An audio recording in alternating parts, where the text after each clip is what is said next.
So, this is obviously Rachmaninoff Prelude in G major,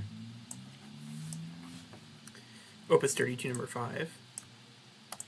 And the reason why I chose to do this, to replicate it in Orca, is part of the challenge was trying to figure out how I would get these polyrhythms to work. So this is, I think it's one of the better, best preludes that he wrote. And it has these quintuplet patterns in the 4/4 rhythm, 1 2 3 4 5, 1 2 3 4 5, and then the right hand is basically detached the entire time. So 3 against, this is 3 against 5, this is 2 against 5, 2 against 5. It's basically only 3 against 5 and 2 against 5. Nothing more complicated until we get to this section, but I don't have the time right now to put that into Orca. So the first part and the easiest part about arranging this in Orca would be to get the left hand ostinato pattern down, because it's just unchanging the whole time. It's just repeating the same thing over and over and over again. And so in Orca, which by the way is a Logic software, I have it connected to Reaper. So if I let this play, all of these sounds are getting sent to channel 1 MIDI, which is using this DX7 VST as a sound. Is it something you can mute it? Oh, I didn't mean to. Okay, that's fine. So where was I? Right, making this left-hand pattern in Orca.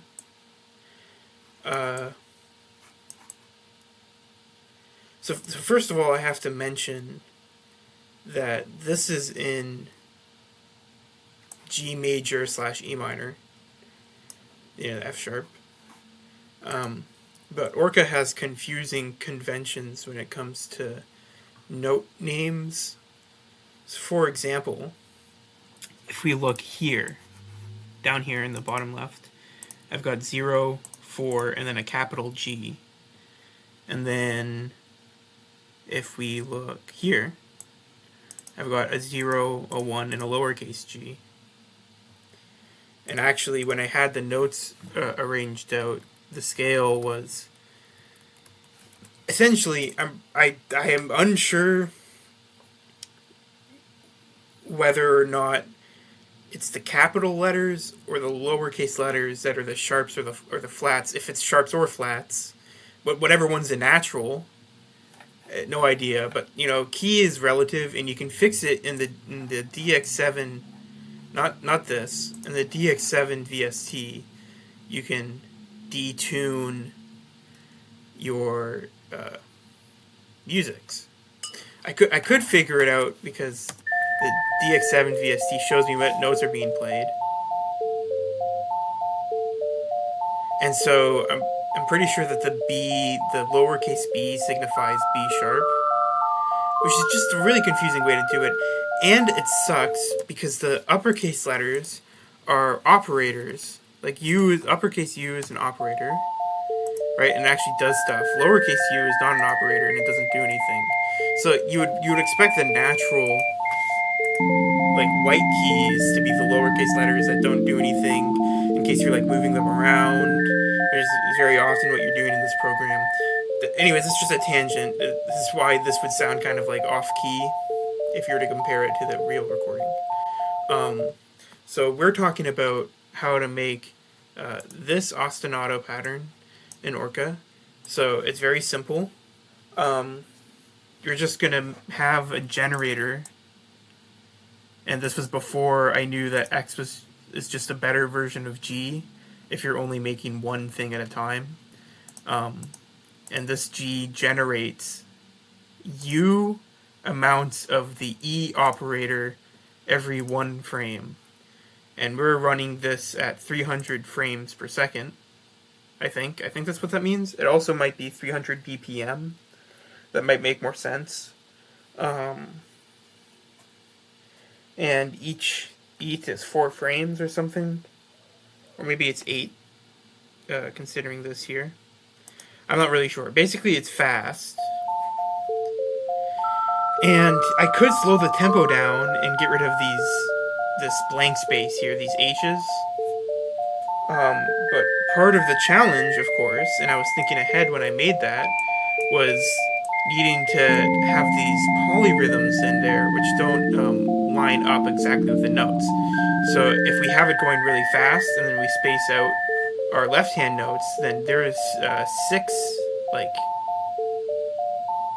I don't want to say beats, but like 6 quantized spaces in between each of the left-hand notes where you can place the melody rhythms. And if we would have to do the math for 2 against 5, it would be like 10. So then this would be placed at like 8, I think. And for 3 against 5, it would have to be... Anyways, shit's fucking complicated. This is why it's spaced out like this. And the other thing about the left-hand, like, ostinato is that the first note of each... And I call these quintuplets groups. The first note of each group changes every other beat. So it's D, E flat, or I guess D sharp, F, D sharp, F. So the way you would do that is again, it's very simple. I have a variable here, and this variable is telling the first note that is being played at the start of the ostinato pattern which to play. And half the time it's an E, and half the time it's a D. And the way you do that is that here we've got this slow moving, every U frames move this E, which is being placed here, down 1. And this is always trying to put a D here. So this just lines up. So that's pretty simple. The left hand. That was the first thing that I figured out. But then comes the difficulty of the melody, which is hard because it doesn't repeat, and it's going over this long period of time. So there is the first difficulty, is how do you write a long-winded melody? For more information about Orca, you can count in each square, 0, 1, 2, 3, 4, 5, 6, 7, 8, 9. So 0 to 9, that's 10. And then how do you count to 11? Or I guess you can count to 9. How do you count to 10? Well, A represents 10, and it goes up to 36. But there's no number larger than 36 in Orca. So you can't have something run for like 500 frames. It has to be... You have to do some interesting tricks to have some long-term storage, basically, is what I'm saying. Which is what this whole rigmarole is here. So I spent a long time brainstorming a lot of ideas for how I could do this. And of course, so that's just like the one thing, is like the memory. The other one is the polyrhythms. And I was trying to figure out how to do both at the same time. At first I was trying to use the T operator with like, U notes, and I found the spots where each like melody note would be, and then, you would try to put, and then I was like, what? This isn't working, I need to do this like backwards. So basically, I started off by making an organ. I don't know why I call it an organ in my head, but I had a list of my notes, like this, you know, because the melody is only so many notes. Let's see here. 1, 2, 3, 4, 5, 6, 7, 8, 9. So it's only a scale of 9 notes using the melody. So then I laid them all out like this, and then I put variable above each of them. And so like this would be named like A, B, C, D, or I guess it would be pulling from A, B, C, and D. So A, B, C, D. And then I was like, now all I have to do is make a way to time bangs to and just put the bangs into the variable, and the variable is called to the organ notes played. So then I got rid of one of the big headaches, like about the pitches, and then I was like, now I just have to figure out a way to or not evenly, but to like time the bangs out, to program that in. And I thought of this idea as I was walking to a lecture of having what I call the timeline. So the timeline is a stick, or it's a pillar of bits, and every 4 groups, or sorry, every group, the timeline increments by 1. And if we look at where did my picture go? Why did I close it? If we look at the original score, here I've got 1, 2, 3, 4, 5, 6, 7, 8, 9, 10, 11, 12, 13, 14, 15, 16, 17, 18, 19, 20, 21, 22. 22 groups. So that means that the timeline would be 22 bits long. And 22, of course, is lower than 36, so then it's like, now it's possible. So the way I thought of doing that, and I remember I was having this brain surge on Thursday, where I was in my Chem 222 class, and I wasn't paying attention to whatever we were talking about, ultraviolet spectroscopy. I wasn't paying attention at all. I was thinking about like, how could I figure this out? I wrote it on my page. I came up with this idea, and on my page I was like, this is how I would do it. Like I used all the symbols and everything. So we have 2 generators happening right now. We have a generator that's making bees, so right here, and it's every U frames.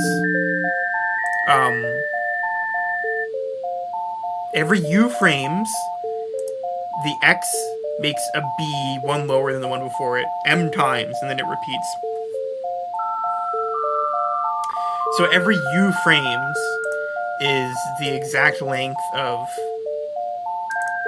1 bar. No, 1 group. 1 group is U frames, okay? And I did that math a while ago.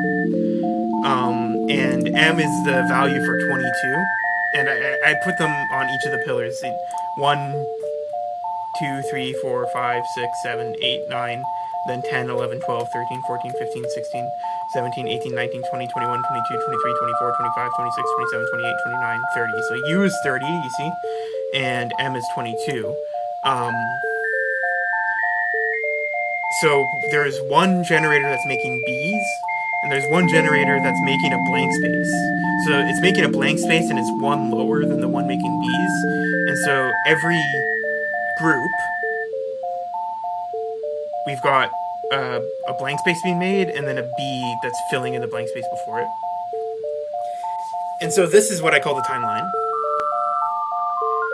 And then it was pretty simple to figure out how I would be able to decode like information from the timeline to put it into a continuous melody, because like I've basically just laid out my 22 groups. Now I could have stopped there and made it 1 note per group, so 1 note here, 1 note here, 1 note here, 1 note here, 1 note here. But then I wouldn't have been able to play these polyrhythms. So you need to specify further. So we're going to just use the first example of this F here. Like, how do I encode the information into Orca to play this one F? So first you have to know which group it's being played at. So there's 1, 2, 3, 4, 5, 6, 7. So on the 7th group the F is played. So that's all the information we need to know right now. 1, 2, 3, 4, 5, 6, 7. So here on the 7th group, I have a variable, and the variable happens to be called B because that's what's being generated in this one timeline, and it's storing the value C. So then when the 7th group comes around, what happens is the B here is destroyed by this generator making the blank space. There, like that, you see? And so then it gets sent down here, where we have the variable B being called. And right now the variable B is being called, and it's making a C. As you can see right below, it's making a C. And this C is being jumped down to this generator X, which is seeing that there's a C there, and is generating 6 Cs to the same rhythm as each note in our group is being played. Okay? So this is what I'm calling further specification, because this is a rhythm that's happening faster than the timeline rhythm, and it's actually happening at a timed place. So since each of these C's signifies a note, then we look at our group on the 7th group, and we say, at which note, between which two notes is this F played? So this is played between the 3rd and the 4th note. So then we have to go to the 3rd note, or the 3rd C, and then we have to specify that we want our rhythm to be played specifically in this note. And to do that, I have a variable, and it happens to be called C, because that's what's being generated. And this is outputting C's, which are being jumped down, and then we have another generator which is making C's at an even faster pace, actually at as fast as possible, because this is how specific we need to be. And so then you have to do the polyrhythm like ratio math to figure out where exactly in your quantized spaces the note needs to be played, like specifically, and it could be any of these 6 ones. And as you notice, each of these notes in the group is spaced out by 6. Actually, it's spaced out by 5 or 6. Anyways, this is confusing. And then at the very end, I wanted to specifically play on this note. I've got the F operator, which checks both sides. So when you play it, it checks on the left and it checks on the right. And if the values on both sides of the F are equal, then it outputs a constant bang, which is a big headache, but that's for later. So in this scenario, it's always a C, because this X is constantly making C's, and so there's no bang. But when the blank space comes around up here, when the blank space comes around, then this becomes a blank space, and it outputs a bang, which I put into a note, and it plays an F at the exact moment.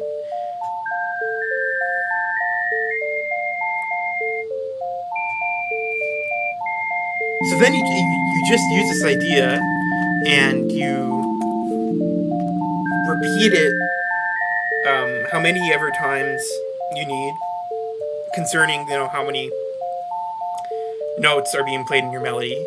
Sometimes you've got 2 notes that are being played in the same group, and that's fine. You might be wondering why I scrapped the organ idea, and that's literally just because, again, Orca only has 36 bits at a time, so you can only have 36 variable names. I thought, and then I realized that it's not only V that stores a variable, but you can also store a variable with W. Oh, wait, what? Oh, never mind. I thought you could.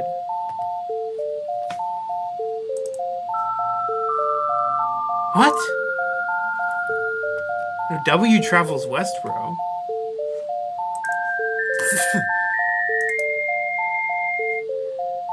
This is just a lie right here. I think it's talking about K. K. Anyways, what a big headache. Since you can only have 36 variables, and I was running out of variables because sometimes you need to use multiple variables. It's not one variable per timeline. If it was, that would be pretty easy. I was using so many, sometimes I'd be using 4 variables per note decoder, and I was running out. So then I was like, I need to save at least 9 variables by getting rid of this organ and having the notes be played directly at the end of each timeline decoding. So what are some more issues that I'm having and I'm still trying to fix, but I'm kind of giving up at this point? The biggest one is we're going to listen to this melody, and we're going to note some things about it.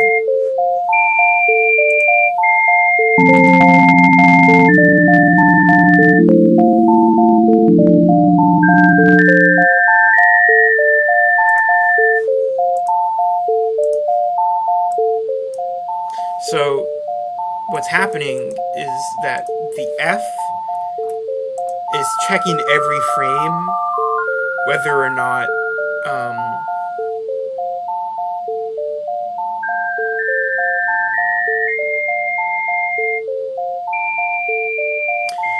the F is checking every frame whether or not the statement is true, and since the statement is true for a bunch of frames at a time, it's outputting a bunch of bangs, which is spamming my MIDI note, and it's going really fast, which makes a really big restriction on the kind of synth you can design, and in general kind of just sounds bad. This is the best I could make it sound, but if we go mess around with these synth settings for a second, and let's turn this up for example.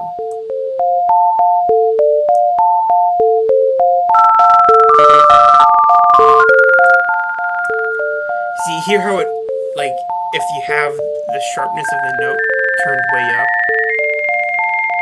then it sounds percussive. It's not necessarily what you want, because I want these to sound like tones being held. And so it's well, you can kind of mitigate this a little bit, but you can't do it. Yeah, you can't do it too much, but this is pretty good, right? I was trying to figure out a way to code in this beat only going away for a tiny little bit of a second,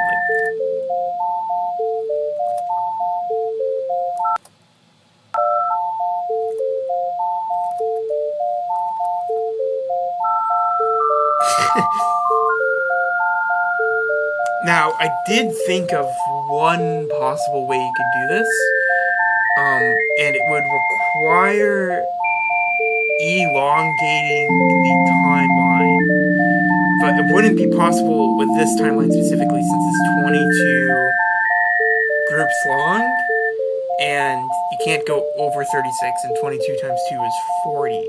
But if you had this spaced out every other, then it would be going twice as fast, and this wouldn't be held open for so long, essentially. I tried a lot of stuff, messing around with these generators so that this sometimes made B's, and I was trying to make it so it only blipped into, making a little frame every U frames, or sorry, making a blank space every U frames, but then, it's just, I don't know, I can't figure it out. That's the biggest issue right now, but I think I can work around it by just being smart with making the text better. That's all. Oh yeah, one more thing to show you. if we use the C, which is the C operator, which counts from 0 to 8 right now, apparently. Not from 0 to 8. This is the speed. This is how many frames it goes on for. Look at the beautiful light show it gives us. This is nice, huh? What happens if I make this go to T? Beautiful light show. Isn't that nice to watch?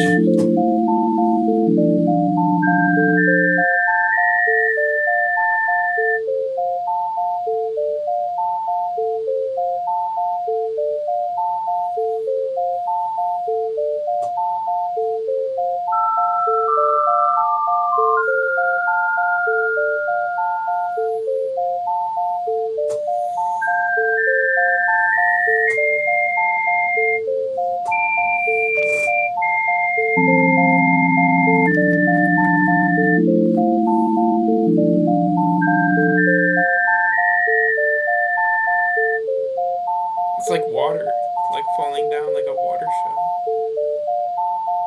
I need to go outside. I'm sorry. This is too much.